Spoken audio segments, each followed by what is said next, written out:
नमस्कार दोस्तों, मैं हूं राजा कुमार। आप देख रहे हैं आर के मीडिया। और इस वक्त जो हम मौजूद है यह है दरभंगा स्टेशन, यानी दरभंगा रेलवे स्टेशन पे पहुंचे हुए हैं। और जो दरभंगा रेलवे स्टेशन है यह स्टेशन जो है बहुत ही पुरानी है। और हम जो है यहाँ से अभी हम भागलपुर के लिए निकलेंगे और कोशिश करेंगे कि भागलपुर के कई सारे मैटर है, कई सारे मुद्दा है जिस पे हम जा रहे हैं वहाँ पे वीडियो शूट करने के लिए। और आप लोग हैं जो वीडियो में ज़रूर बने रहिएगा। और यह है दरभंगा रेलवे स्टेशन और हमारी जो ट्रेन है भागलपुर के लिए रात्रि 10 बजे है। अभी हम फिलहाल जो है दरभंगा रेलवे स्टेशन पे पहुँचे हुए हैं। और जो हमारा भागलपुर जाने का जो खास यानी कि मेन मुद्दा है, वहाँ पे जो 10 करोड़ की लागत से वहाँ पे इस्कॉन की मंदिर बनाई जा रही है। और हम वहाँ पे जाएंगे और वहाँ पे जो इस तरह के काज अभी प्रोसेस पे हैं वह प्रोसेस को दिखाने का आप लोगों को काम करेंगे कि इस इस्कॉन मंदिर जो 10 करोड़ की लागत से बनाए जा रहे हैं भागलपुर की धरती पे,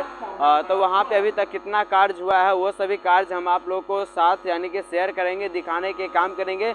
आप लोग वीडियो में बने रहिए। तब तक मिलेंगे नेक्स्ट वीडियो में अपडेट के साथ। तब तक ले जय हिंद।